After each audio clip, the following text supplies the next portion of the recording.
Hello,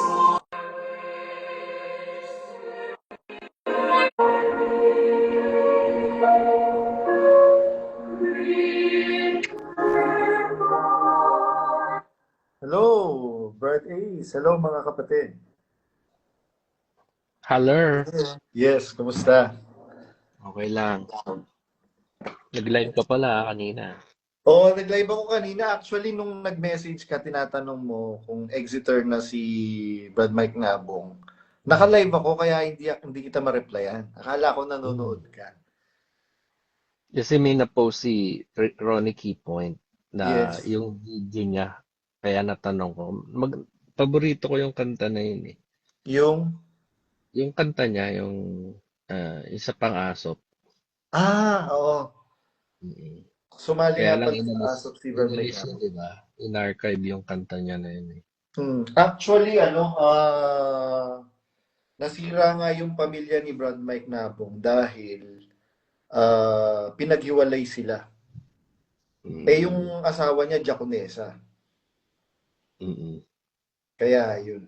So, naninira talaga ng pamilya yung iglesia na yun. Yeah. Ano sila eh, if they are unbothered, tearing down families, relationship, at saka community ties. Mhm. Very destructive talaga yung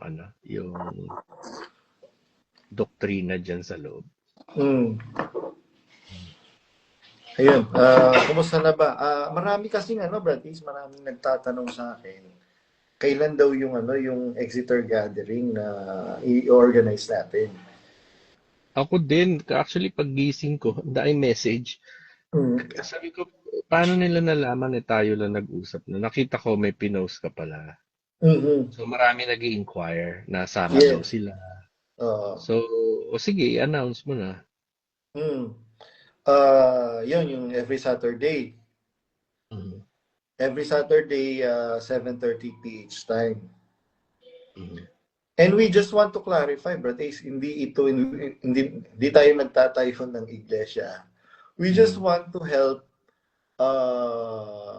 our or the Exiters community, yung mga kapatid natin na mga Exiters, in coping up sa nila, sa pinagdadaanan nilang trauma. Mhm. As I've said Parang earlier, yeah. parang support group tol ha. Yes, yes. And this gathering is not a one-way thing. It is a communicative gathering wherein they can participate. Yes. Actually, ano yan, akala ko, meron akong admission. Akala ko kasi naintindihan ko na yung sinabi ni Kristo na kung saan nagkakatipo ng dalawa o tatlo, doon ako naroon sa gitna nila. Ah, Mm. at yung sinabi niya na babae, dumarating ang panahon, yung mga tunay na mananamba, kinakailangan magsisamba sa espiritu at katotohanan. Mm. At saka yung 14:26 ng Korinto na ano nga ito mga kapatid, pagka kayo nagkakatipon, bawat isa sa inyo may awit, may pahayag, Isang di ba? aral. Aral. Sabi ko, akala ko Ayan. naiintindihan ko na yun. So, Mhm. nung ni-research ko siya, sabi ko, naku, tignan mo ito. Hindi, mahalagang turo. Kasi sa atin, aware naman lahat ng kapatid.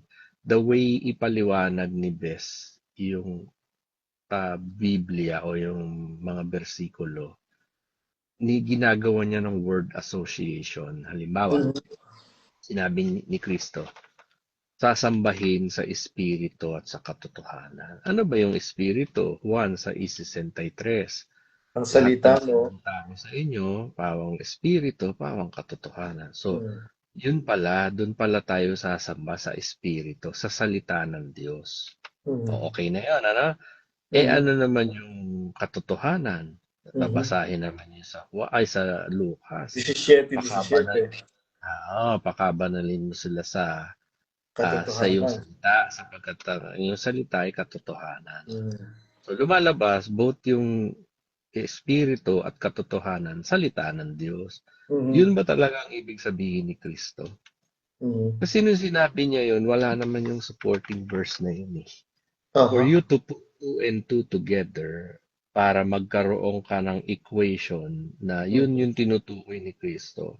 Salita at salita. Doesn't make sense. Mhm. Kailangan pa rin babalik ka sa context. Mhm. Hindi natin sinasabing mali yung supporting verse. What we're saying is, halimbawa ako ngayon nagsasalita ako.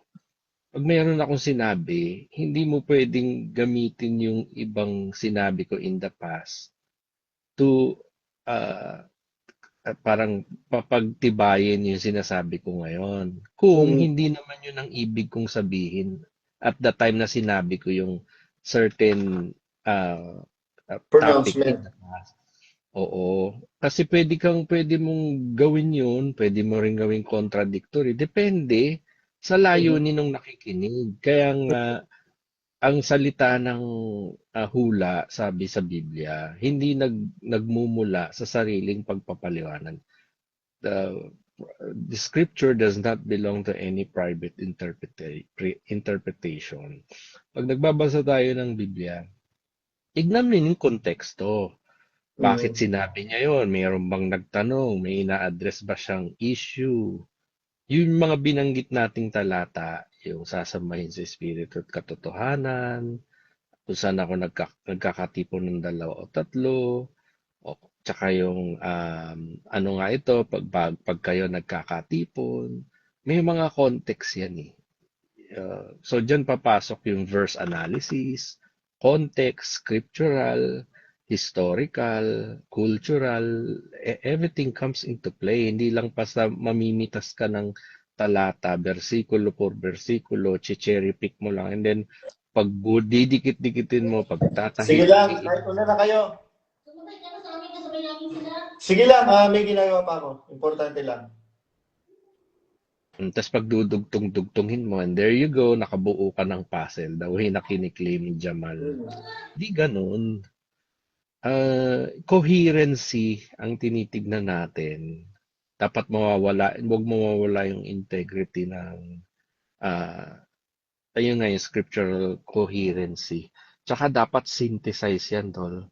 Ang, Mhm. ang theology kasi, yung mga, kung tawagin nila, yung Johannine theology, Paulinian theology, pag pinaliliwanag nila yung ebanghelyo, yung aral, yung salita ng Diyos, meron niyang coherency even though iba't iba yung writer or yung speaker, it is coherent with one another. Hindi Mhm. sasalansangin o hindi ko kontrahin ni Pablo ang sinabi ni Pedro, ni Pedro ang sinabi ni Juan, di ba? Mhm. Yes. Ganun yun, they all work with each other. Kaya mapapansin mo, yung mga doktrinang natutunan natin dati, pag you put it under the lens of the truth, yung sinasabi sa Biblia, it it it falls on its own weight. Bumabagsak siya kasi hindi siya coherent sa Biblia. Ginawa lang yun, yung 15 indoctrination session. Ginawa yun under the narrative of one man. Sino yun? Si Bess. Mhm. Na hanggang ngayon eh. Hanggang ngayon eh, wala na siya. 5 years na siyang patay. Pero you wonder, bakit video pa rin ng isang patay ang ipiniplay? Yes. Diba? Hindi ba capable yung nagtuturo ngayon? Mhm. Siyempre, ang leeway nila dyan, kasi yan ang binili ng matanda. Lahat na yan, naka-record na, papanoorin na lang. Ayun pala eh. Bakit for 5 years, ang ipiniplay lang is doktrina? At saka Ang, hindi lang yung doktrina. Mind you, Brother Ace, every time na magkakaroon sila ng Christian New Year daw at saka yung hapunan ng Panginoon daw, yung old videos ni Bes, yung yes. paulit-ulit nilang piniplay. Yes. So, doon pa lang makahalata mo na talaga Mm. na selective lang. Mm. Kung kailan nila gustong i-play, pero pag may mga bagong aral, ah, napaka-willing yung successor na pamalian yung dating aral. So, And take note, magkakaroon. Brad Ace, ah, yung maraming mga videos si Bes na tinanggal nila sa mismong official ano nila, pages. And we understand why, kasi nagiging contradictory na yun sa dalawang bagay. One thing is, yung current leadership and doctrine, kontra na yun kaya kailangan burahin na. Mhm. Otherwise, they would attack their own camp. Pag di nila Mhm. tinake down yung mga videos na yun, it would attack their lifestyle and their doctrine. Diba? Yun pa lang, Dapat, Brad Ace, malinaw mo ng kung talagang keen observer of the truth ka, doon pa lang, malinaw mo ng madidiscern, meron ng mali. Bakit? Kasi yung totoo dapat, hindi, hindi yan it will stay, mabago-bago. it will remain, yeah. Yeah. Yes, pero dapat maisip mo rin yan, meron kasing mga fanatic, they refuse to see the reality. Ang nangyayari is pinangangatwiranan nila yung kamalian, gina-justify nila yung incoherent, which is we're clear about that. There is Mhm. no amount of facts or evidence na ipipresent mo sa isang taong fanatic na ma-appreciate niya or tatanggapin niya. Kaya nga, dun ko na-realize yung sinabi ni Kristo. Ang may pakinig, bayaang makinig. Even Christ in His greatness, hindi niya pinilit o kinuurst ang sino man na maniwala sa Kanya. Mhm. Doon mo ngayon talaga ma-appreciate nung sinabi niya, let But them who ang ganda nung ang ganda nung puntong sinabi mo, even Christ in His greatness, hindi niya pinilit yung mga yes, tao na maniwala sa kanya. yes, walang coercion na nangyari and Pero, hindi niya rin sinumpa nung hindi naniwala sa Kanya. pero itong si Bonjing, pero mo, dahil sa, naku, galit na siya sa'yo. Magnanakaw Ako ka daw talaga. ng link. Magnanakaw ka Ba't, daw ng link. ba't ako lang? Ay, tayo pala. I Para, think he's referring to the general Exeter community. yes. Actually, hindi naman tayo nagnanakaw ng link. Binibigay yung link sa atin. Iba kasi yung nagnanakaw kesa sa tinatanggap mo na lang kung saan na lang dumadating yung link. Pag ninakaw mo kasi, I mean, let's say, merong group chat na infiltrate mo yung group chat, nakita mo yun. Yun, pag nanakaw yun. Pero kung nananahimik tayo, meron na lang nagsisend ng link, I don't think pag nanakaw ang tawag dun.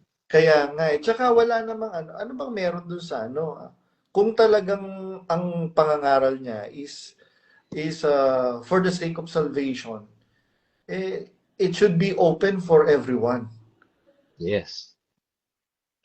Dapat yun isang inescapable, yun I forgot the word. Yun talaga ang haharapin ng isang taong nangangaral ng salita ng Diyos. You will Mhm. be subjected to the public scrutiny. And Mhm. you have to be ready to defend yung Mhm. sinasampalatayanan mong totoo. If you do not have the courage or the readiness para i-defend yung totoong nalalaman mo, then anong sense ng ginagawa mo? Yes, exactly. Diba? Uh, Kasi kung ano, siya talaga yung tinatawag na modern day Timothy, dapat tanggap niya yung paalala ni Paul. Ang sabi doon, sumawata ka, mangaral ka sa kapanahunan at di kapanahunan. Sasawatain mo kung di ka naman nangangaral sa labas. hmm. Diba? Mangaral ka sa kapanahunan at di kapanahunan. Hindi ka naman nangangaral sa loob ka lang nangangaral. So, Hindi daw utos sa mangangaral na mangaral sa labas ng iglesia. yun ang sabi niya. Yun ang sabi. Yun ang Great Commission, ibig mo ba sabihin, invalid na o hindi na timely yung utos ni Kristo? Sabi niya go out into the world, di ba? Make Yes. disciples unto every nation, baptizing them, di ba? Yes. And teaching them all Teaching. the things that I have commanded you. So, Yes. paano mo maituturo yun? Kung hindi ka mangangaral, Correct. again, yun yung claim na napaka-weak ng argument nila. Kaya nga sabi nila, good works na. Sige nga, we challenge them. Mag-good works lang kayo. Huwag kayong magpe-play kasi sa waiting area, nagpe-play yan ng mga ng mga invitation for indoctrination. Yes. Mag-good works lang kayo. Kung talagang good works, ang pangangaral ngayon is good works na, mag-good works lang kayo. Huwag niyong i-play ng mga Bible expo at doktrina. Huwag niyong samahan yan. Tignan niyo kung aanib yan.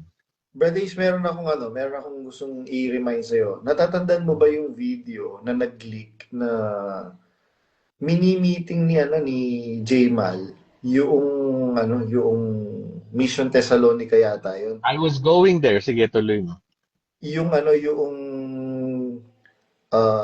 Walang kabuluhan yung pinagpapagala natin, yung ginagastos natin kung walang naanib.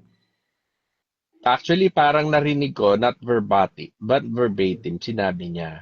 Yes. Biruin mo yun, di gumastos tayo, etc., etc. Tapos iilan lang na naanib. Something like that, not word for word. Tapos sabi niya, nasayang Nasayang yung ginawa natin. Ha? So, kung talagang bukal sa loob nila yung pagkakawang gawa, pagpapakain, medical mission, bakit nagkaroon ka ng conclusion na nasayang? In what sense sayang yung ginawa mo? Hindi ba ayan ang paliwanag nila na lumiwanag na gayon ang inyong mga ilaw? Yung ilaw daw na magliliwanag good works. So, ibig mong sabihin, Jamal, yung ginawa mong good work, sayang? O, yan pa lang dapat ipag-isipan din nila eh. Bakit internal meeting, merong mga salita, yung mga KNP dyan, na pag hindi raw naanib, sayang yung ginastos. Meron pang sinabi si Daniel Rason, recently lang, itong pasalamat lang, ay hindi pala si Daniel Rason, si Rodel Mangiliman.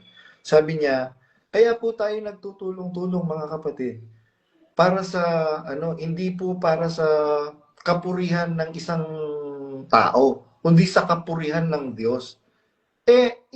In contrary, ang kapurihan na umaalingaw-ngaw sa community, yung kapurihan ni Daniel Rason, bigay po galing kay Daniel Rason, instead of saying galing po sa MCGI.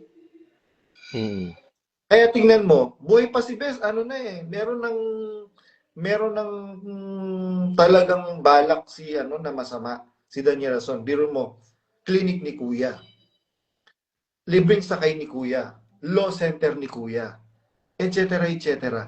Puro Kuya. Nasaan yung akala ko bang kapurihan ng iglesia o ng Diyos? Bakit puro Kuya?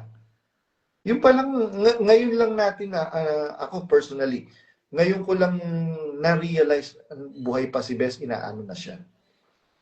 Yan nga yung sabi ko doon sa isang manggagawang kausap ko for 10 years na ngayon tumigil na. Pero active pa rin siya sa loob. Sabi ko ganun, Brad, ilang oras na tayo nag-uusap. Bakit ang bukang bibig mo laging Bes at Kuya? Sabi niya, natutunan niya kay Brad Eli, itinuro sa kanya ni Brad Eli, sabi ni Brad Eli. Sabi ko, hindi ko man narinig sa'yo sa lumabas sa bibig mo si Kristo. Sabi niya, matik na yun, Brad. Alam ng Diyos na pag tinutukoy ko yung mga Diyos ang tinutukoy ko.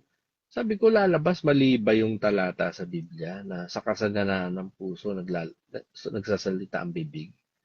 Sabi ko, siguro ang laman ng puso mo, Kuya at Bes. Kasi hindi lumalabas sa puso mo si Kristo eh.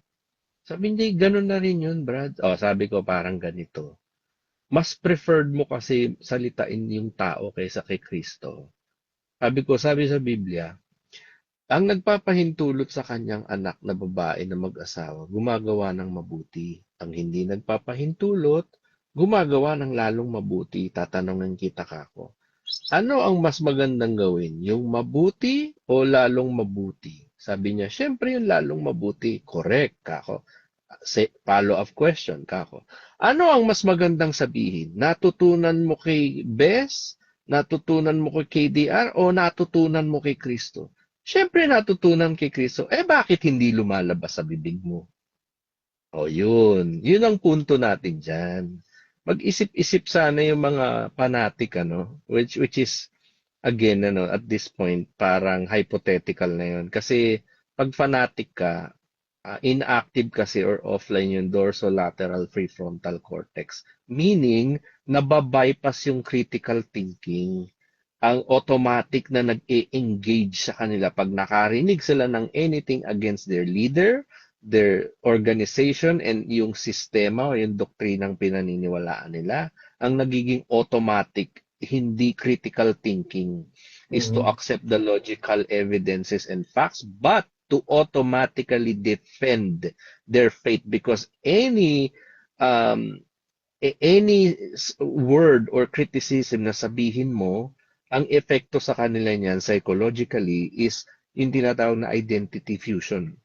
Pag naririnig nila na nagsasalita ka against their leader belief or kanilang organization, they take it, the brain interprets it as personal attack. Kaya Mhm. maiintindihan mo yung mga fanatic dyan, sila yung talagang patayan, so to speak, nakikipagpukpukan ng bayag, ano? Sila yung Actually, mga nagde-defend. gusto lang kitang konting i-interrupt kahit nagsasalita ka. Kasi ako, and I believe, ikaw naiintindihan mo rin sila because we were once a fanatic like them. Mm, mm, Kaya lang, darating at darating yung punto na, if you are a true child of God, seeker of truth, hindi po pwede na na habang buhay kang lulukohin na lang. Magkakaroon at magkakaroon ng ng way for you to be enlightened on what is really going on, what is really happening. Pero mawawala ako ng 1 minute ha, dahil dadaan ako ng bundok. Join ako Oh, uli. sige, go ahead. Ayun, ayun po mga kapatid. Actually, sabi niya, quick live lang tayo, sabi niya ngayon. Narinig niyo naman po kanina, kinakatok na ako. Meron po kasi kaming bagong dating na mga kasamahan. Kadadating lang nila, inatid sila ng boss ko. Sinundo sila galing sa airport. So, yun, nagpaluto ako ng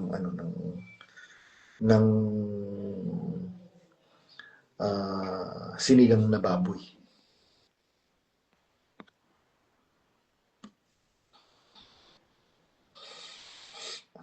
Ayan. Go ahead, brother. Yun. So, ayun. Ayun nga, so again, balik tayo dun sa gathering. Hmm. Gusto lang natin sabihin na private lang ito. Yes. Sa Zoom, And bibigyan gusto natin. ko lang brother, gusto ko lang linawin the reason why we are doing it in private, not because of anything else. Gusto lang nating maayos. Ayaw nating ng guguluhin tayo. And again, para lang ito sa mga this is not for everyone in a sense na parang podcast style, ano. Yes. Hindi to broadcast. Kumbaga parang doon na nga natin i-explain kung ano ito. But we're telling everyone a disclaimer na di po kami nagtatayo ng iglesia ni Patong. This is purely Trabaho. reactive. Reactive kasi ano lang namin ito, this is just our way of um, parang pagbibigay, may word, pagbibigay tugon sa kahilingan ng mga kapatid na humihiling na sana meron tayong gathering kung saan may mapapakinggan pa rin kami. Dito nga natin i-discuss ano ba talaga yung pagkakatipon na itinuro ni Kristo, kasi aminin man natin hindi, yung ilang mga umexit na kapatid, na stuck sila sa frame of mind at sa structure na meron ang mga nagki-claim, di lang MCGI, pati mga religious organization ngayon. Akala nila once a week, twice a week, three times a week, kung ilan man yan, pupunta ka sa isang lugar, may meron kang pakikinggan isang tao, tapos mag-aawitan kayo, tapos mananalangin kayo. Ganun ba talaga ang pagkakatipo na itinuro ni Kristo at ng mga apostol? Mhm. So, kumbaga parang we're just gonna sit down, pag-aaralan lang natin kung ano ba talaga. Kasi ito yung mga bagay na hindi natin naitanong eh. Mhm. Diba? Basta lang tayo, umatin tayo ng expo, nagustuhan natin, inimbitahan tayo sa doktrina, nagpa-doktrina tayo, ready or not, kung ano man ang iba't ibang kalagayan natin. Yung Mhm. iba, sumasampalataya, iba, napilitan lang, yung iba, nakisakay lang. Kaya nga hindi lahat, kumbaga kung 100 ang naanib, hindi lahat doon nagpapatuloy eh. Tapos ang Correct. katwiran nila, kasi mga hindi nagpatuloy, mga pusong batuhan. So may label na agad sila. Grabe na. Oo, di ba? Kaya hindi, kasi experiential talaga, relational talaga ang pagkakatipo na itinuro ng Kristo. Kung interesado po kayo, welcome kayo. Kung hindi naman, ang layunin nyo lang is kumontra o tumutol o makipagdebate. Hindi po ito ang space for that. Mhm. Oo, kumbaga kung papasok kayo para awayin kami, diskusyonin kami, we can have a proper venue for that. Pero hindi po ito pinangungunahan na namin. Hindi po ito ang lugar para tayo magtalo-talo. I-cater lang namin yung request ng mga kapatid to have a gathering. So kung ang layunin nyo is ganon, ngayon pa lang sinasabi na namin sa inyo, hindi po namin kayo i-entertain. Kung gusto nyo po, gumawa kayo ng sarili nyong platform or programa kung saan masusunod yung gusto ninyo. Pero Mhm. since may yung production team, hindi lang po kami ni Brad Badong, is alam namin ng intention namin kung ba't namin to ginawa. So, wag po sanang napapasok kayo para manggulo or may patunayan kung ano man. Kung gusto nyo, gumawa kayo ng sarili ninyong production or ng platform. Huwag niyong guguluhin itong gagawin namin. Diba? Ganun lang naman yan eh. Meron iba't ibang mga platform dyan. Kami naman, iba't batong, hindi naman kami nakikialam. Mhm. Ang totoo, meron ng platform, non-stop sinasabi sa akin, oy, binabanatan po kaya. I don't care. They don't even gravitate on my mind. They can attack me, vilify me, or all they want. Hindi ko man sisilipin yung kanilang plataforma. Alam mo, I brother, don't care. It doesn't, parang ano lang yan tol eh. Parang water off the duck's back. No? Mag, kahit wisikan mo ng tubig ang bibe, ano lang yan, magpo-fall off lang yan. I am unbothered, really. And I don't have time for them. alam mo, brother, So, meron akong yes. nakita na if you are really at peace, sabi, you are not bothered with criticism and praises. And chaos. Yes. Kasi may Kaya, mga tao, nagsasalita lang, nagpo-programa lang to create, to, maghasik ng chaos and discord among people. at saka ano, brother, iba kasi yung if you really know your what do you call this? Your goal in life and the reason why you are doing these things, hindi ka po pwedeng or hindi ka mababother. Yeah. Hindi ka So, madidistract. I'm glad, yung ginagawa nating ito. Yung nakaraan nag-live tayo, kinomento ka na naman sila. Oy, at least nakaka-contribute tayo sa buhay nila. Hindi naman ako galit. Okay, 'di ba? Kaya lang, sino bang mapapaniwala nyo? Yung mga kamukha nyo lang. It's okay. At saka, I see it as a subscription. Nakasubscribe sila sa buhay natin. Unofficial fans club. Di welcome. Yun lang masasabi ko. at Coach saka Jem, Because Merong them, they don't run my mind. They don't run on my mind. Wala talaga akong paki sa kanila to. ano kasi gusto ko sabihin. Ang daming nag-message sa akin na marami talagang dumadalo na hindi na nag-aabuloy. Mm. Kaya kanina sa live ko, merong isang viewer, ang profile name is, yung handler name niya is Johan Wayne. Sabi niya, meron siyang suggestion sa mga closet. Magsulat sa papel ng badong, tapos ilagay sa sobre. Yun yung ihulog sa abulyan box. Talaga. Pang-aasar lang.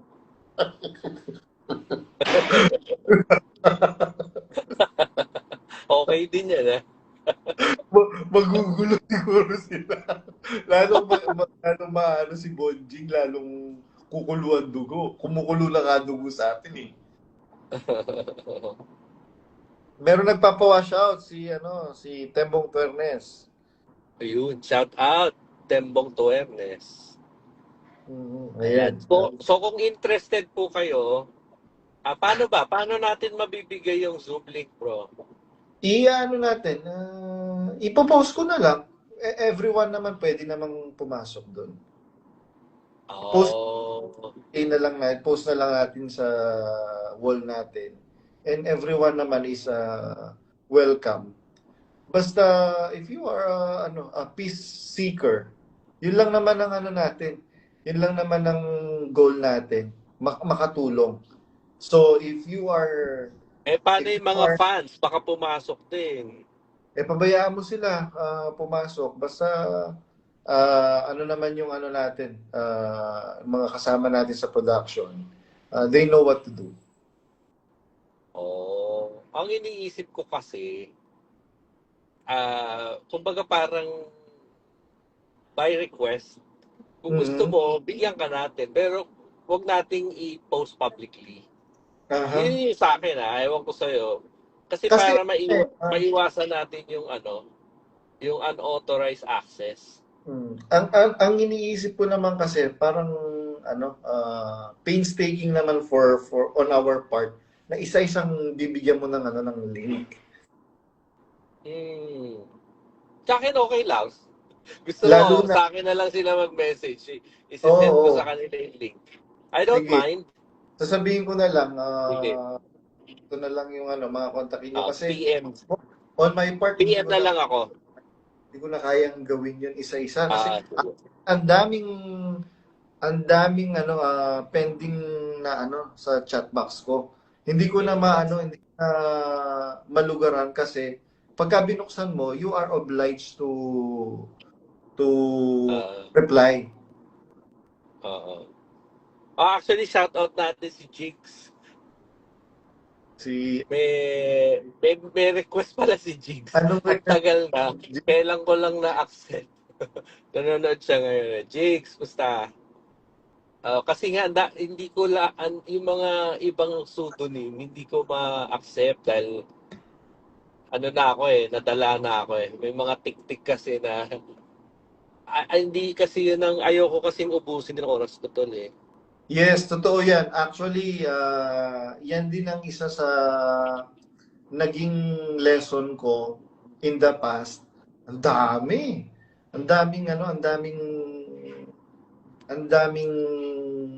gusto kang ibagsak. Yeah, kasi tol, kamukha nung nangyari nung last live ko sa PPP. May pumasok yung MMDD. Tinanong siya ni Akda, sabi, ikaw ba si Rizal Underground? Di tinanong siya. Alam mo, sabi nung MMDD, 3 beses, hindi. Wow, parang si Pedro Wala namang bang manok na tumilao? Oo.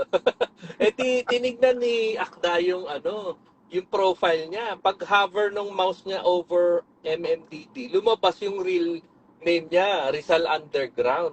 Tapos pumunta doon sa kabilang platform, kinukumbins niya yung mga kasama niya doon. Sabi niya, hindi ako yun.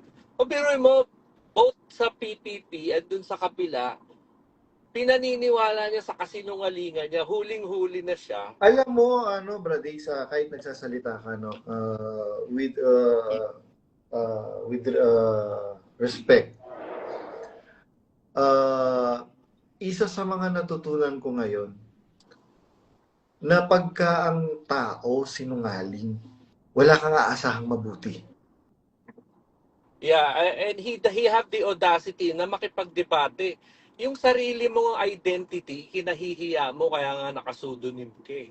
Diba? And I'm not saying na pag nakasudonym is nakakahiya. What I'm saying is, tinanong ka kasi, ikaw ba ito? Dininay mo. Kaya ka nga ang identity mo ngayon, both your identity at yung physical condition mo, nakakulong ka eh. Bilanggo ka, di ba? Kaya mo nga pinangalanan ng sarili mong research. Nakakulong ba siya? Oo. Oo. Kaya siya diba?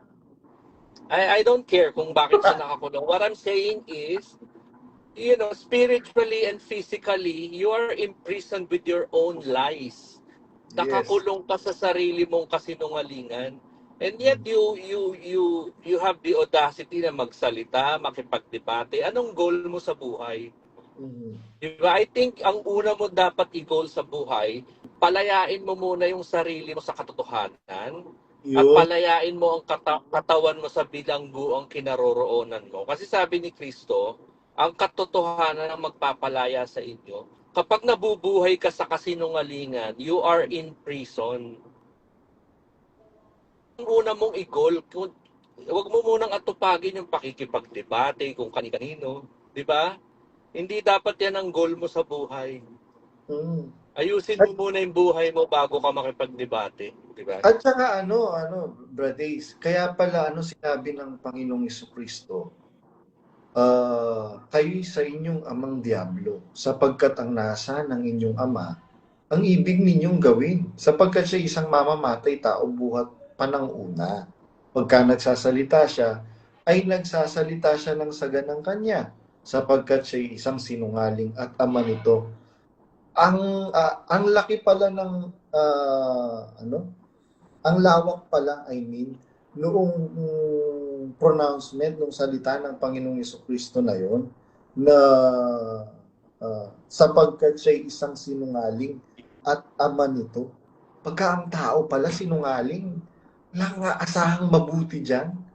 Pero mo, ang daming nagpapatunay na ikaw nga yun. Kasi boses na boses, and the way you speak, the way you talk, walang pagkakaiba.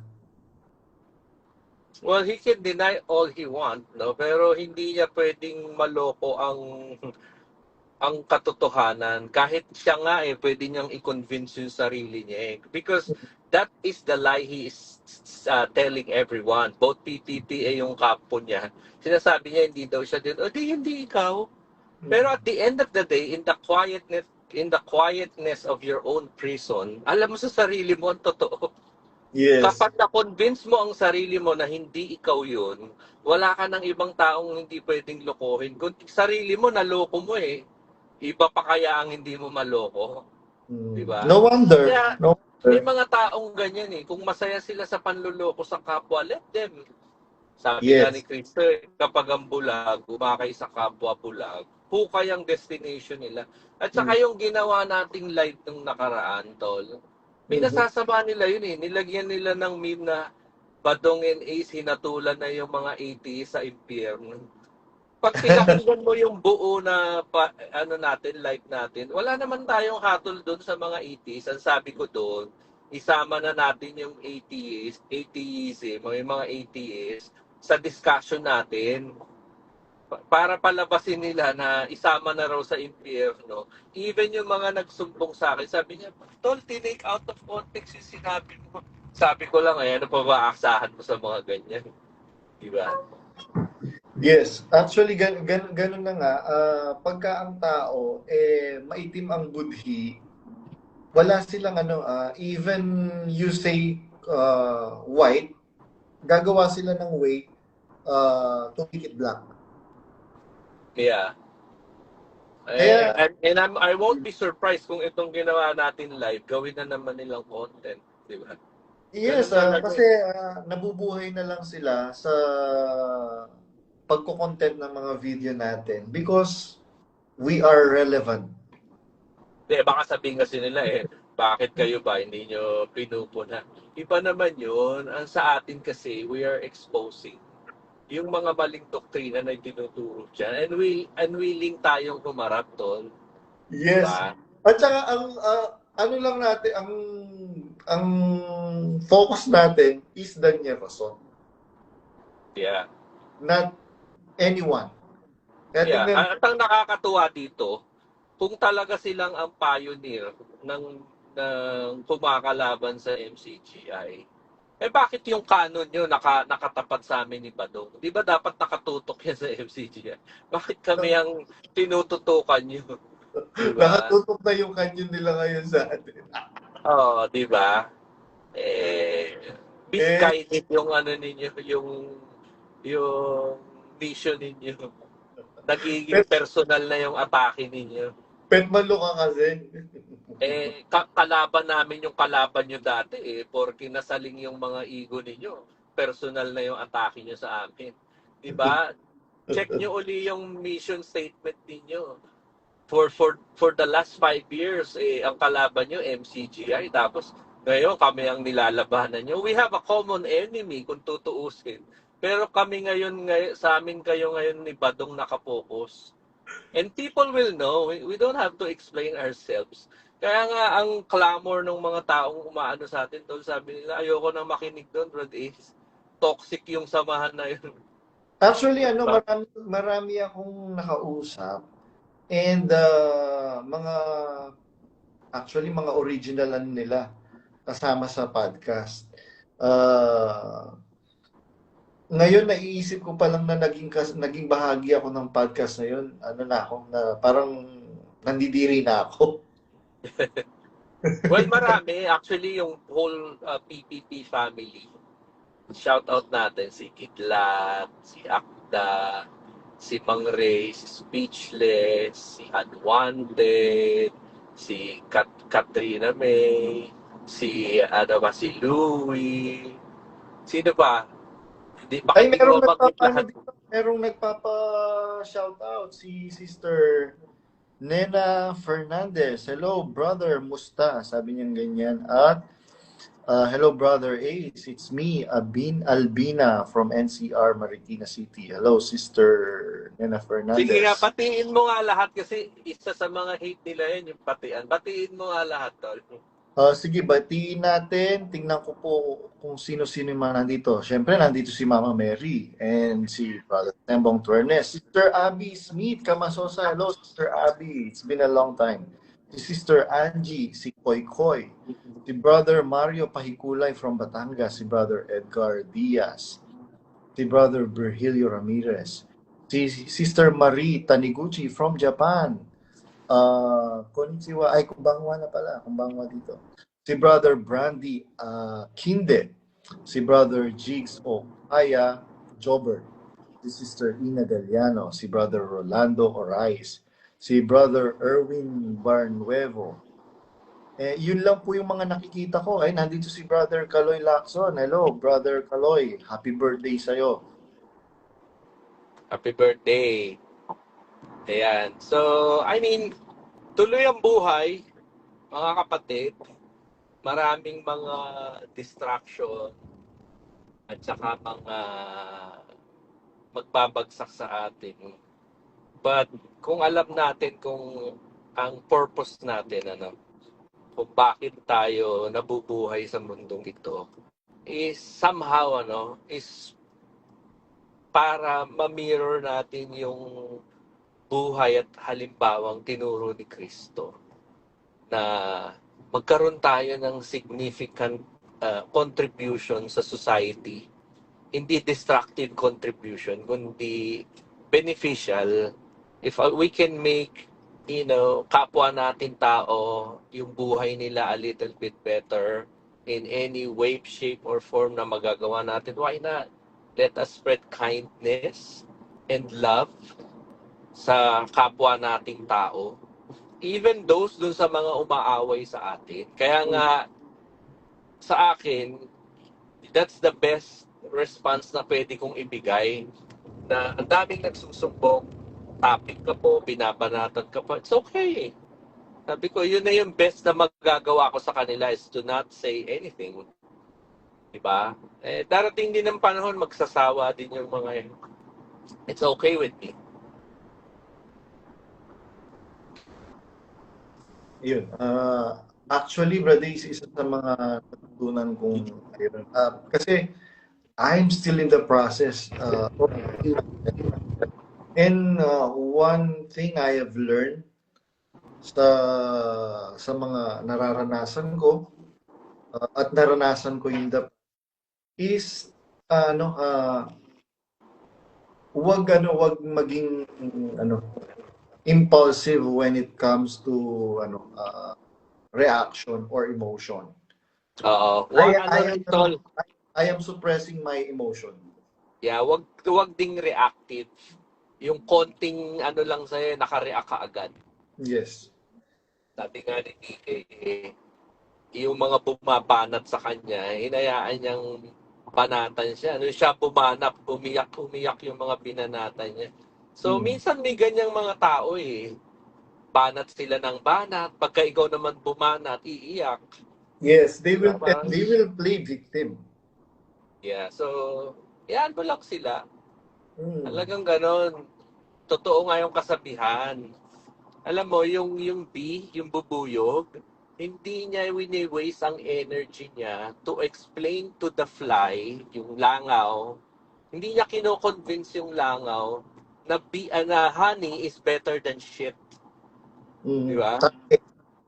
Kasi ang langaw ang gusto niyan tae. Kahit anong pangungumbensing gawin ng bubuyog na mas masarap ang pulot, ang gustong puntahan ng langaw tae, hayaan mo siya doon. Diba? Yes. Tayo, ang gusto natin pulot, we are unbothered kung kahit ilang langaw pa ang magpiesta sa isang tae. Hayaan mo sila. Yes, and basta tayo, we know our focus, and we know the reason why we are doing these things. Ngayon, sabihin, anong gusto mong palabasin? Kami langaw, gusto namin tae. Well, bahala na kayo. Kung kayo yung langaw at tingin nyo langaw kayo, wala akong sinasabi kung sino. What I'm just saying is totoo yung kasabihan. Alam mo, the bee doesn't waste its energy proving to the fly that honey is better than shit. Wala akong binanggit na tao, wala akong binanggit na grupo. If you think the boot fits, baka ikaw na yung tinutukoy ko. But if you think that analogy is not rightfully fit your personality, hindi. Merong kasabihan sa Kapampangan, sa amin yan. Alam mo, Ano? Ang tawag doon, salud takla. Anong ibig sabihin sa Tagalog? Sahod tae. Kumbaga parang ganito, tol. Sinabi mo, kayong mga mamamatay tao, kayong mga mangangalo niya. Neither of those two, hindi naman ikaw. Maapektuhan ka ba? Of course not. Diba? Ganun lang din yung kahit anong sabihin nilang paninira sa akin, alam ko namang hindi totoo. Cause their criticism is not my reality. Yes. Kahit ano pa sabihin ng tao, parang si Kristo, kung ano-anong ipinukul sa kanya, nasa kanyang prinsipe ng demonyo, di ba? Mamumusong. Does it bother Christ? No. Kasi yung criticism ng tao is not Christ's reality. Ganun lang din yun sa akin. Alam mo, brother, yun yung isa sa mga natutunan ko. Tinatanong nila ako ng mga Pilipino, ba't ayaw mong alamin kung ano yung mga bad words sa lugar na pinanggagalingan mo? Kasi ayokong mag-react pagka sinabi sa akin yung bad word na yon. Kasi pagka hindi mo alam yung kahulugan ng salita, minumura ka na pala, nakangiti ka pa, it will not affect you. Ngayon, kahit alam ko yung meaning ng bad word na sinasabi sa akin, I'm still unbothered kasi natutunan ko yung lihim nung kapangyarihan nung pagiging non-reactive. Yeah. Kaya nga di ba sabi sa Biblia, hindi talaga itinutulot na marinig mo lahat. Kasi pag narinig mo yung alipin mo, sinusumpa ka, Sinusuka. magkakaroon ng negative effect sa'yo. Kaya hindi Yes. lahat talaga would fall on your ears. Kaya nga sinasabi ko, dun sa mga nagpaparating sa akin, oh, ina-atake ka, ganito. Sabi ko, I'd rather not hear it, bro. Minsan nagsisend ng link, di ko binubuksan. Okay lang yun, bro. I don't need to see it. I don't need to hear it. Yun lang ang sinasabi ko. Di ba ikaw ganun ka rin? Oh, yes. Many times sinabihan kita, bakit mo ba sinisend sa akin yung link? Kung ganun, hindi ako interesado. So Yes. please don't. Dumating ka sa point, di mo na rin ako sinisend, di ba? Kasi really, I don't want to hear it. Yes. It don't matter to me, and it doesn't matter kung ano sasabihin nila sa akin. Correct. Di ba? If I occupy their time and their mind, it's on them. Pero I'm not gonna waste my time on them. Oo. Si Bonjing nga, galit na galit na sa atin eh. Hmm. Bakit pa natin sasayangin yung momentum sa walang kakwenta-kwentang mga bagay. When Yeah. in fact, nagbubunga na yung pagpupuyat natin. Yeah. Talagang visibly yung effect Mm. kay Bonjing. And pati sa mga sa financial matters ng MCGI ng iglesia, kitang-kita na yung epekto. Yeah, Kaya, kaya lang, alam mo, ano rin in one way, naiintindihan ko siya kasi hindi niya alam kung sino ang nagli-leak ng mga information na yes. internal lang dapat. Ang Mm, inaano niya, bakit nakakalabas? mm. Can you imagine yung heat na meron sa inner circle? Hindi nila alam kung sino nagli-leak ng At information. saka tingnan mo, Badays, biruin mo ha, in the middle and in front of the congregation, nagtatantrum siya. Hindi ba kayo nagtataka? What more behind the camera? Yes. Alam niyo po mga kapatid, ang reality, minumura niya po yung mga KP. Yan, Yeah, bakit ko po bakit? alam? Bakit ko po Bakit alam? mo nasabi? Hindi ko Kasi alam yan bakit? I was there. I live with them for a very long time. Kaya nakikita ko on how we treat people. So in the past yan, ano ba yung na-experience mo in the past? Personally or kagaya ng sinasabi ko, Yan minumura yung niya. sabi mong minumura niya. Oo, yeah, di ba kinuwento ko nga sa'yo, ilang beses nilang ano ba to? Kinausap si Josel Malyari Aha. na hinatsit nga nila. Mhm. First wave, second wave, third wave. Kaya nga sabi ni Ate Ranza Malyari, na wife ni Brad Josel Malyari, isang wave na lang. Pagka nagkaroon pa ng fourth wave, talagang magsasalita na ako. Ngayon, kung maalis kami sa iglesia, bahala na. Mm.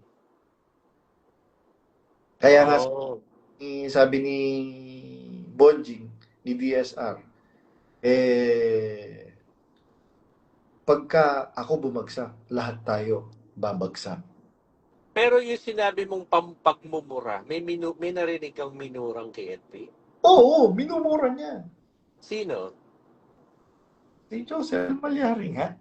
Oh. Ano sabi niya? What was the word? Putang ina mo. Oh. And how did he take it nung minura siya? Nino. Nung minura, Siyempre, magre-react ka ba? Makaka-react ka ba? so anong response niya nung minura siya? Wala. Mashock ka. Hindi ka makakapagsalita. Nandun ka nung narinig mo yun o kinuwento lang sa'yo? Kinuwento sa akin. Oh. Sino nagkwento sa akin? Eh di syempre yung nandun. Oh, okay. Sino? Yung asawa? Eh, basta yung nandun. Oo. Okay. Kaya and even pagka nagkukwentuhan silang pamilya, naririnig ko yung hindi dapat marinig. Na Like what? marami, biro mo, mga KNP, Yung mismong nasaksihan mo, yun narinig mo. mga KNP pinag-uusapan nila. Kagaya niyan. Si Betrason, galit na galit siya kay Efren Baking. Mm. Narinig ko, verbatim, sabi niyang ganyan, nasa Brazil kami nun. Mm. Alis na tayo. Nandyan pala yung aswang, Referring to, Efren Baking. bakit daw aswang? Yun nga yung malaking question mark ko. Kinwento ko yun kay Ate Ranza at saka kay Sis Mary Ann Malyari. Oh. Mary Ann Malyari, hindi yung asawa ni Kuya Anthony Malyari. Yung kapatid. Yung kapatid, yung bautisador. Sabi Okay. ko, alam mo, malaking question mark sa akin, bakit aswang ang tawag ni Betrason kay Brad Efren Baking. Kasi before, isa sa pinakamahal kong KNP, si Efren Baking. Kasi mahal ko si Bese. Ang isa sa mga pinagkakatiwalaan niyang KNP ni Bes, Efren Baking. Kaya isa siya sa pinakamahal ko. Kaya noong tinawag siyang aswang ni and hindi lang isang beses yon, several times yun.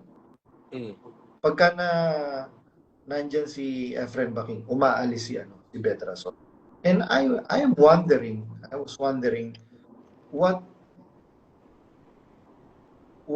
is behind, what story behind all of this, yung mga actuation, rason, etc. And meron pa, sino pa ba? Si Resty Reyes. Kung natatandaan mo yung concert sa Dubai, yung kay Morissette, ang nag-uusap naman nun yung pamilya, yung royal family, yung magulang ni Daniel Rason, yung kapulong couple. Kasi meron silang sariling EFS sa Middle East. Na hindi alam ng EFS sa Pilipinas. Okay. Tapos they were surprised when they came in Dubai. Meron pa lang sariling EFS ang Middle East. Hindi nila alam pati ang North America meron sariling EFS. Oh. 'Di ba? Okay. Mas mahal pa nga yung mahal pa nga yung product ng North America. Doon pa lang na magtataka sila yung meron nasabi behind their back. Sila. So they compete with each other, lalabas. They compete with each other and they are bad-mouthing with each other. Oh, okay. Gaya nga gaya niyan, maririnig ni Bonji. Parang, ang badong na to.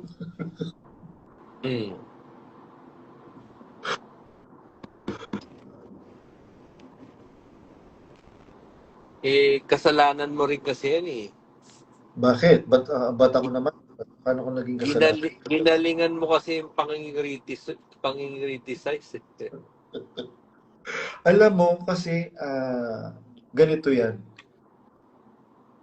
kung hindi mo sasabihin yung dapat mo sabihin, mapapaniwala niya yung mga kapatid at nakakaawa yung mga kapatid. Biro mo, meron mga kapatid na ano sa akin. Nanonood siya ngayon.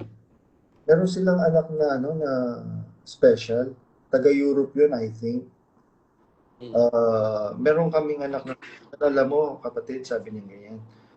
Nung nag-exit kami, doon lang namin natutukan yung anak naming meron special needs. And ang ilang months pa lang, 3 months pa lang, ang laki na nung improvement. Ngayon, hindi ka magsasalita. Paano yung mga pamilyang sinisira? Paano yung relationship ng magnanay, ng magulang sa anak, ng mag-asawa? Kagaya nga nung relationship ni Brad Mike sa kanyang asawa. Biro mo, lalaki yung mga anak ni Brad Mike na hira yung pamilya dahil pinaghiwalay sila.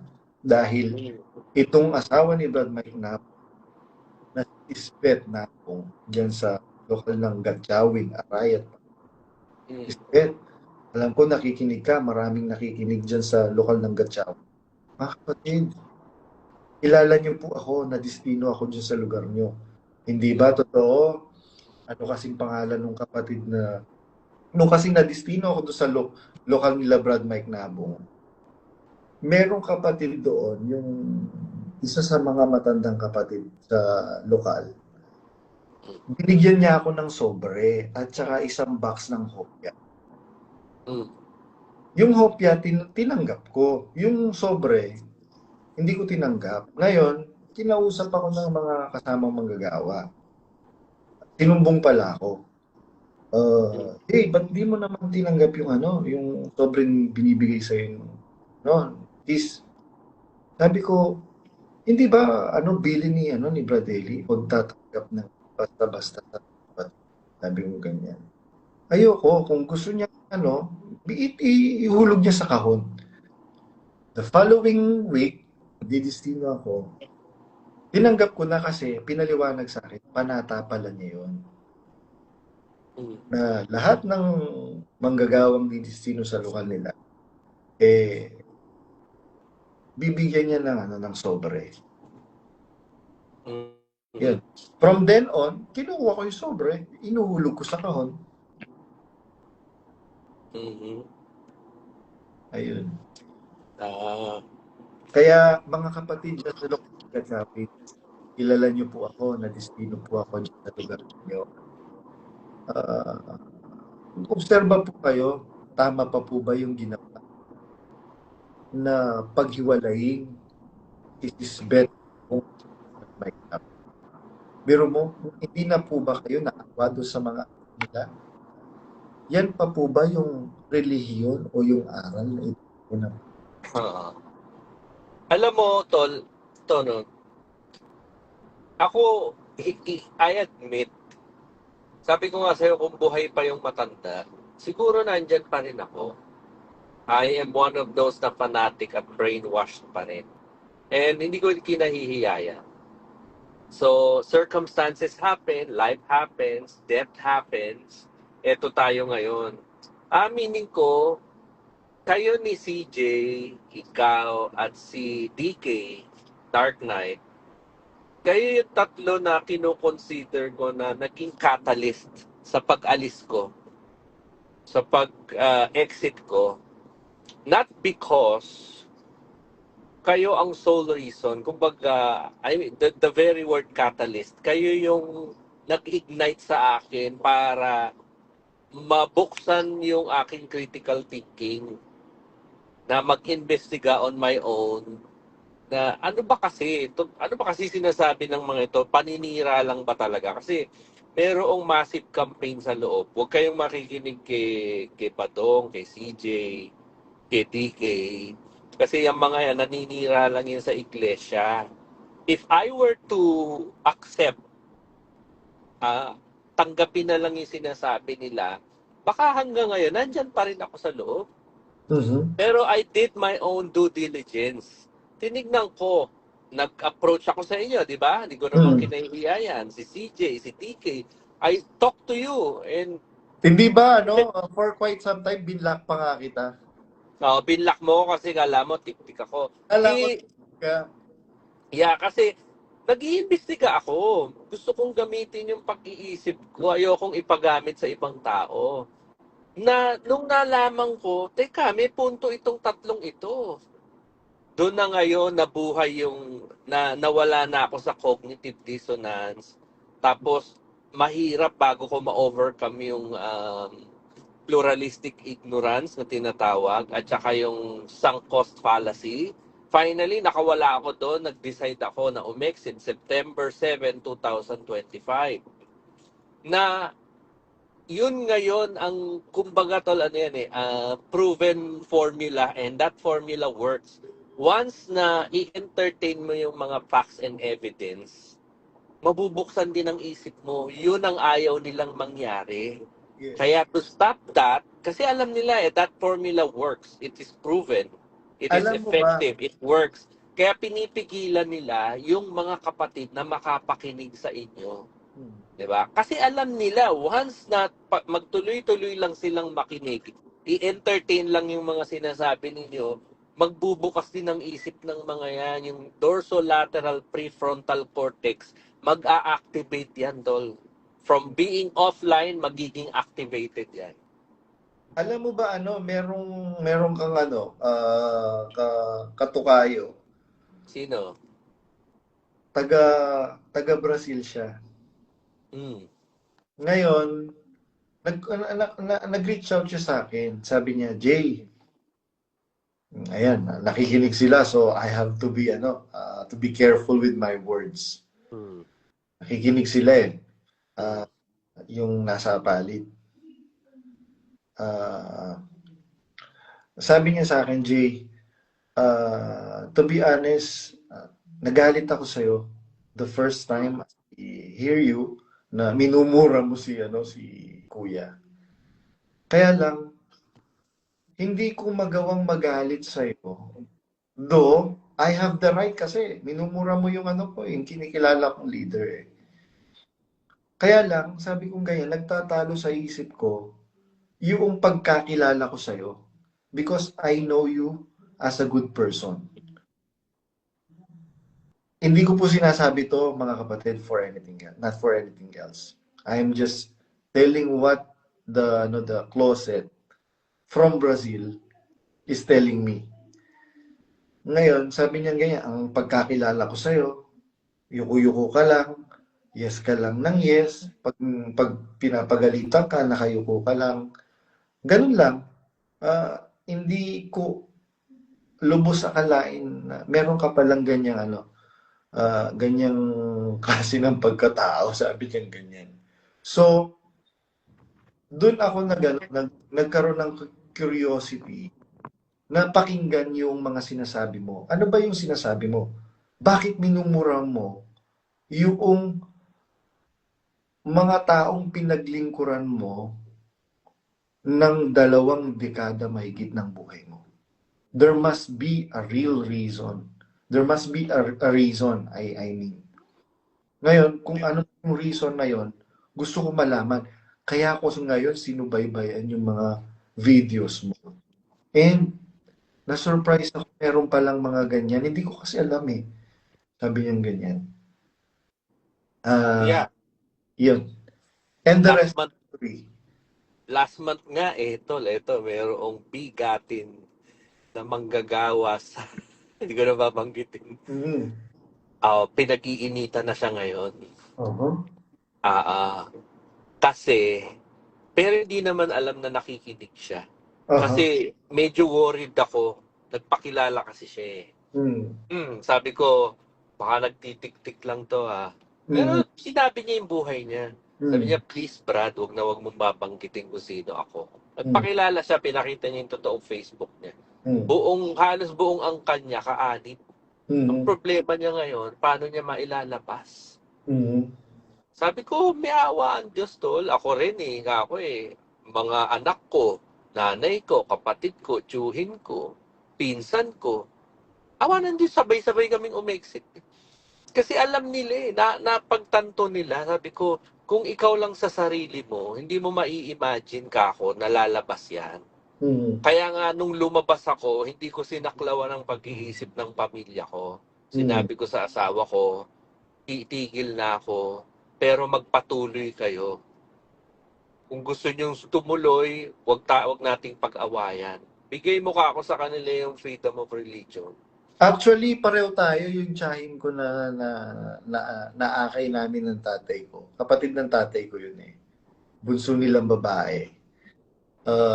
Nung unang months, first months ng mga pagsasalita ko regarding this issue, nagtanong siya sa akin, ano bang nangyayari? Sabi ko, mag-observe lang po kayo, sabi kong ganyan. Basta ako, sabi niya ganyan. Dito pa rin ako, mag-stay pa rin ako. Maganda naman yung aral dito. Sige po, sabi ko, stay po kayo, sabi ko doon sa tsahin ko. Alam mo, after a week, actually, hindi man nabuo ng week eh. Ilang days lang, after namin mag-usap, sabi niya sa akin, ayoko nang dumalo, sabi niya ganyan. Bigyan mo na lang ako ng link. Anong link? Sabi ko ganyan. Hindi naman tayo, wala naman tayong pagkakatipon. Ano pa ako noon, talagang makabest pa ako noon during that time. Ayokong i-entertain. Actually, di ba sinasabi ko nga sa'yo. And verbal naman ako sa mga videos ko. I'm hopeful na come Judgment Day, kaawaan ng Diyos, si Bes. Pero hindi eh. Ang Diyos kasi, justice. God will be in justice pagka hindi niya in-execute yung justice para dito naman sa ginawa ng masama. Yan. Biblical yan eh. God is not partial, sabi ni Pablo sa 2 ng Roma. Mm-hmm. Ang Diyos hindi nagtatangi ng mga tao. Iniisip mo ba na yung mga makakatanan ka sa hatol ng Diyos, sila hahatulan tapos ikaw hindi? Ikaw nagguro ng kautusan, nagtuturo sa mga bata at sa mga walang malay. Napupuot ka sa templo pero ninanakawan mo yung templo. Di ba? It doesn't add up. Hindi yun ang justice ng Diyos. Justice must be enforced all throughout sa kanyang mga nilalang. It doesn't matter kung sino ka, laya, malaya, or alipin, Hudyo, Griego, Hentil, mayaman, bata, matanda. Pagka nagkasala ka, ilalapat sa iyo ng Diyos ang kanyang hustisya. Kahit sino ka pa. Diba kaya nga sabi ni Pablo sinusupil ko ang aking sarili. Baka pagkapangaral ko sa inyo, ako man ay itakwil. Kasi it's a possibility, hindi ko mo sinugo ka ng Diyos or inanoint ka ng Diyos kagaya ni Solomon. Pagka humiwalay ka sa kanyang kalooban, hindi ka naka-align sa Diyos, is mananatili pa rin ng Diyos sa iyo. 'Di ba? Kaya nga sabi kung hahanapin mo siya ng masikap, masusumpungan siya sa iyo. Ngunit kung pababayaan mo siya, itatakwil ka niya.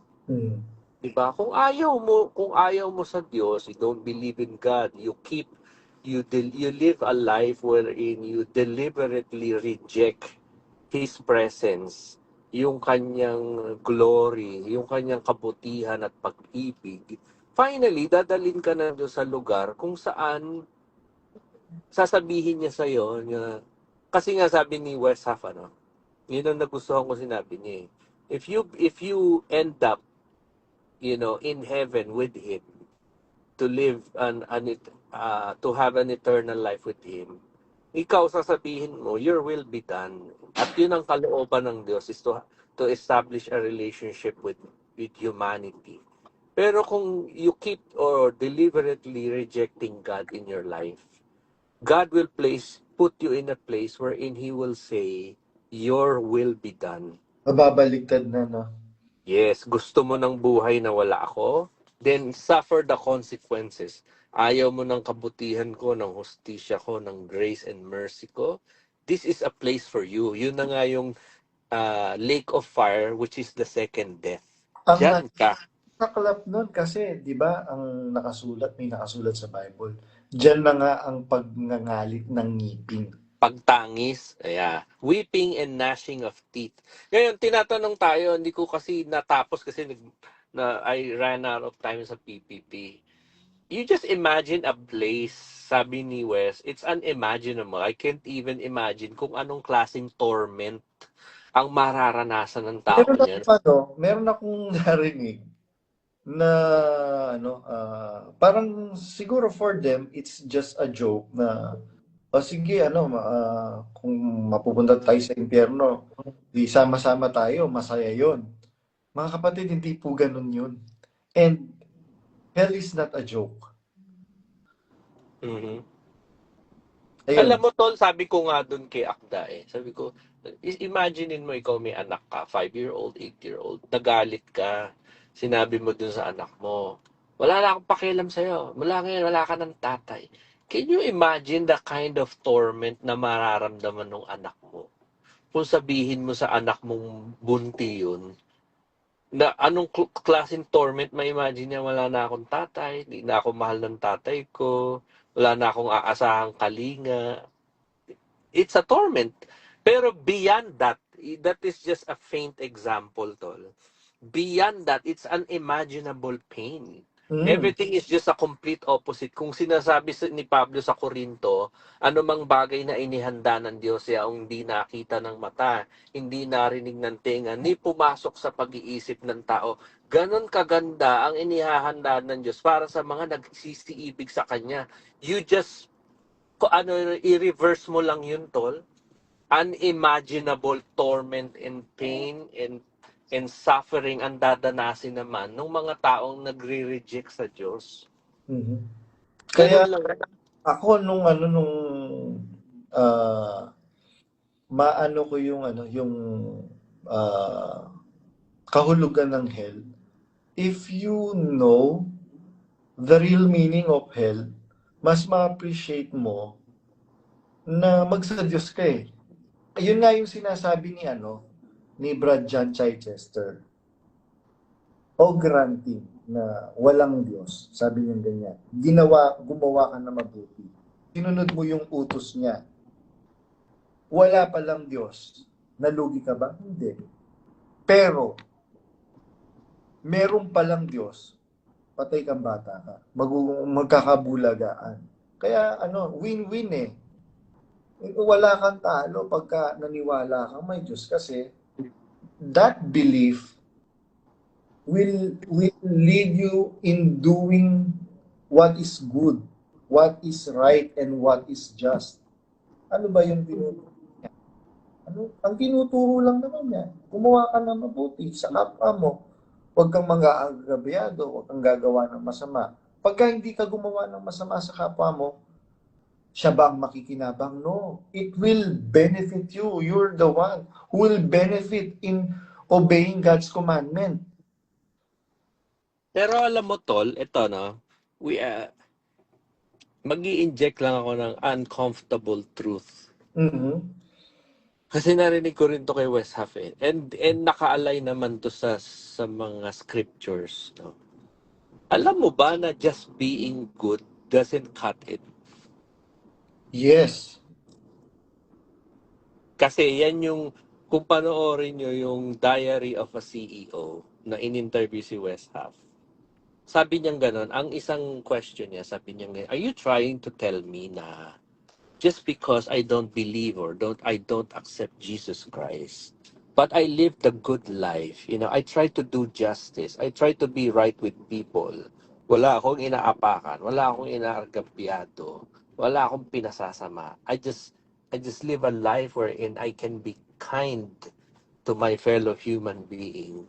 Just because I don't believe and I don't accept Jesus Christ, I won't be saved? Mm-hmm.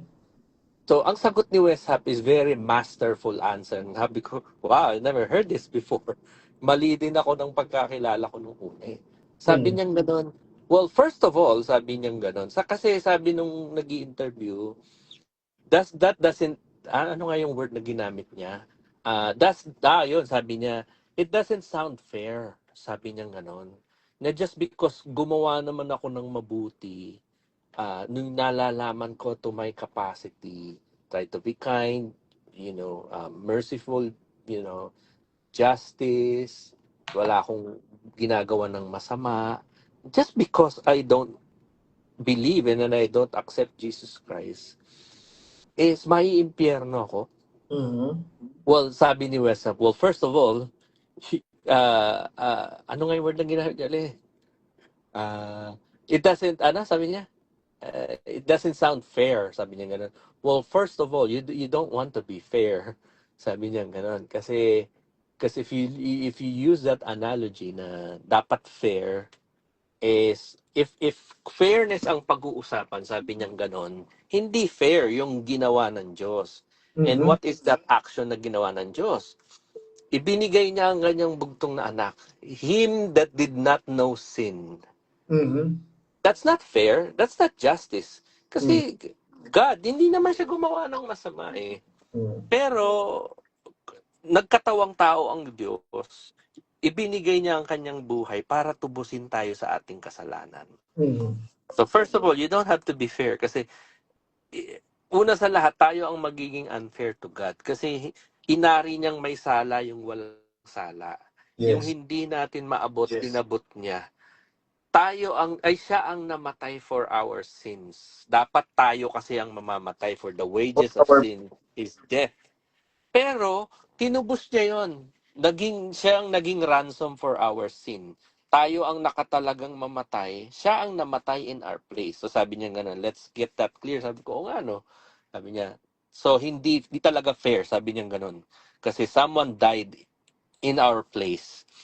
And besides, sabi niya ganun, doon niya pinaliwanag na, if you consistently lived your life rejecting God, His presence, kung ano siya sa buhay mo, finally, God will put you in a place wherein He will say, your will be done. Kasi tanggapin man o hindi, tol, tayo'y may pagkatao, sabi ni Pablo, nabubuhay tayo, meron tayong pagkatao, meron tayong hininga dahil sa Diyos. Mhm. Whether you accept or acknowledge Him, Or doesn't take not. away from His godliness, Yes. from His deity.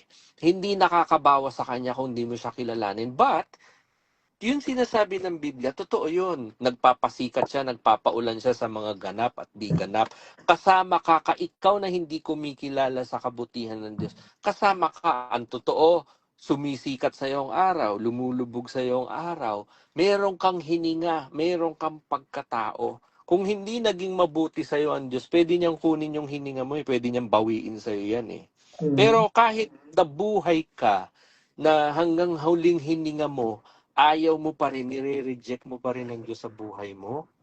Finally, pag napatid na yung hininga mo at namulat tayo uli in afterlife, hahatulan na ang lahat ng tao. That would be God's judgment on you. Dadaling ka niya na sa lugar, which is yung lake of fire, the second death, sasabihin sa'yo ng Diyos, your will be done. Ayaw mo sa akin, then be in this place wherein wala ako dyan. Doon na Sa nga, madaling tol, sa ha? madaling salita, sa colloquial na pananalita, ika nga, bahala ka na sa buhay mo. Yes. Sa Parang yun, in a sense, pero hindi not verbatim In a yes, sense, ganon. ganon. Kasi God exhausted everything. Binigay niya na nga yung anak niya eh. Like ano pa ang pwede niyang gawin para, kumbaga parang ganito, he's trying to establish a relationship. Constantly, nire-reject mo yung relationship na meron. Kumbaga gusto kanyang mahalin. Ayaw mo siyang mahalin. Wala nang magagawa ang Diyos sa'yo. Yes. Be in a place, finally, wherein wala na siya. Like, wala na siya talaga sa'yo. Can you just imagine the torment? Yun Mhm. lang maisip mo na, ay, tama pala. Meron pala talagang Diyos. But it's too late for you. Yes. It's too late. Wala nang magagawa yung ano mo. Kaya nga pinakita ni Kristo yun, di Brother, ba? gusto ko lang linawin. Again, iba kasi yung iba kasi yung paano 'yun magkakaroon ng loophole eh. Paano 'yun yung mga mga Muslim it's prohibited for them to know Christ and to read the Bible. Paano yan? Eh di hindi sila maliligtas. No. Yeah, ito ang maganda diyan. And I think hindi ko narinig to kay Berdelli. Ito yung magandang sagot diyan ng mga scholars and Christian apologetics. Yes. God will not hold anyone accountable, not of the information but the relation. Hindi informational ang salvation, not just because hindi mo narinig si Kristo, hindi mo nabalitaan si Kristo, dadaling ka niya sa impyerno. No. Contrary to the belief ng ibang mga hardcore Christian. Well, hindi mo kinilala si Kristo, impyerno ka. No, God is not like that. Kasi Yes. meron siyang ibinigay na ilaw sa atin. Yes. It is up to you na nabigyan ng ilaw na yon kung how do you respond to that light na meron ka sa buhay mo. Yun yung nakasulat sa Roma, di ba? Kaya nga sabi ni Kristo, Mga hindi aariing ganap ang mga nakikinig ng kautusan, kundi ang mga tagatupad. amen. When you encounter that light, which is Jesus Christ, paano naging naapektuhan ng buhay mo in that light? Kasi tandaan mo, it's not proximity. Si Judas, malapit siya kay Kristo. Malapit siya. Pero yung epekto sa kanya ng ilaw na yon, being Christ, hindi nagbunga sa kanya ng mabuti. And ang ending niya, napahamak pa rin siya. Diba? Not because malayo ka rin naman kay Christ o hindi mo siya nabalitaan or iba ang religion mo, just like the Buddhism or Islam or kung ano pa man, mapupunta ka na rin sa hell. It's not informational but relational. Kumbaga, Yun yung sinabi. Oo, kasi marami yan eh. Meron yung mga aborigines, yung mga tribo, yung mga hindi na nalapit. Kasama yan tol sa pag-uusapan natin sa mga series ng pagkakatipon na gusto nating maano. Siguro i-save na lang natin tol. Napakaganda nung sagot diyan ng mga Christian apologetic na talagang ma-appreciate. Ako na-appreciate ko yun eh. Kristo kay Tomas. Mapalad ka, Tomas. Nakita mo ko, sumampalataya ka. Pero mas lalong mapapalad ang hindi nakakita sa akin, subalit sumampalataya. Yes. Yun. So, napakaraming ways na ginawa ng Diyos na para tayo maligtas. Yung Totoo. sinabi ni Kristo na ginawa ninyo sa maliliit na ito na aking mga kapatid, mali rin yun na ituro sa atin noon. Actually, And I'd like to... totoo yan. Kasi kung natatandaan mo, Brad, is pinagbilinan tayo sa aralan. Kayong mga manggagawa, huwag kayong basta kakain sa pagkain ibinibigay ng kung sino-sino. Kasi magkakaroon ng obligasyon si Kristo para iligtas sila. Natatandaan mo ba yan? ang ginamit niya sa salita, tatanawing utang ng loob ni Kristo yun. Oo. That was late 90s.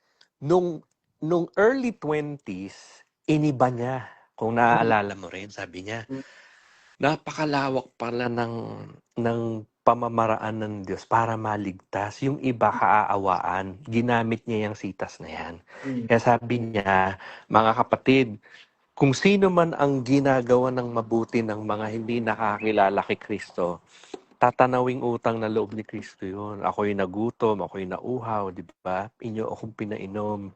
Ginawa ninyo sa ito na maliit na aking kapatid, sa akin yung ginagawa. Kaya sabi niya, pag ginawan tayo ng mga mabuti, ng mga hindi nakakilala kay Kristo, maliligtas sila. Or here's the question, ang problema dyan sa theology na yan, eto, paano yung mga lugar na walang kapatid doon?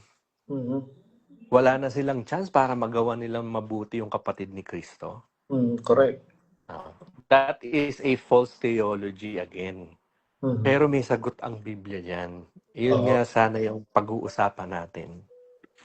Hindi mali ang pagkaunawa ni Best dyan sa sinabi ni Kristo na yan. Kapanapanabik itong mga aabangan natin na series ng mga salita na hindi natin naunawaan for a long time. And na ano tayo, na nabihag tayo dun sa maling teolohiya. Kaya tayo nabiktima ng pinanggalingan nating religion. Well, in fact, yung salita ng Diyos, it should be liberating. Yes. Hindi ka At saka- hindi ka ikukulong ng salita.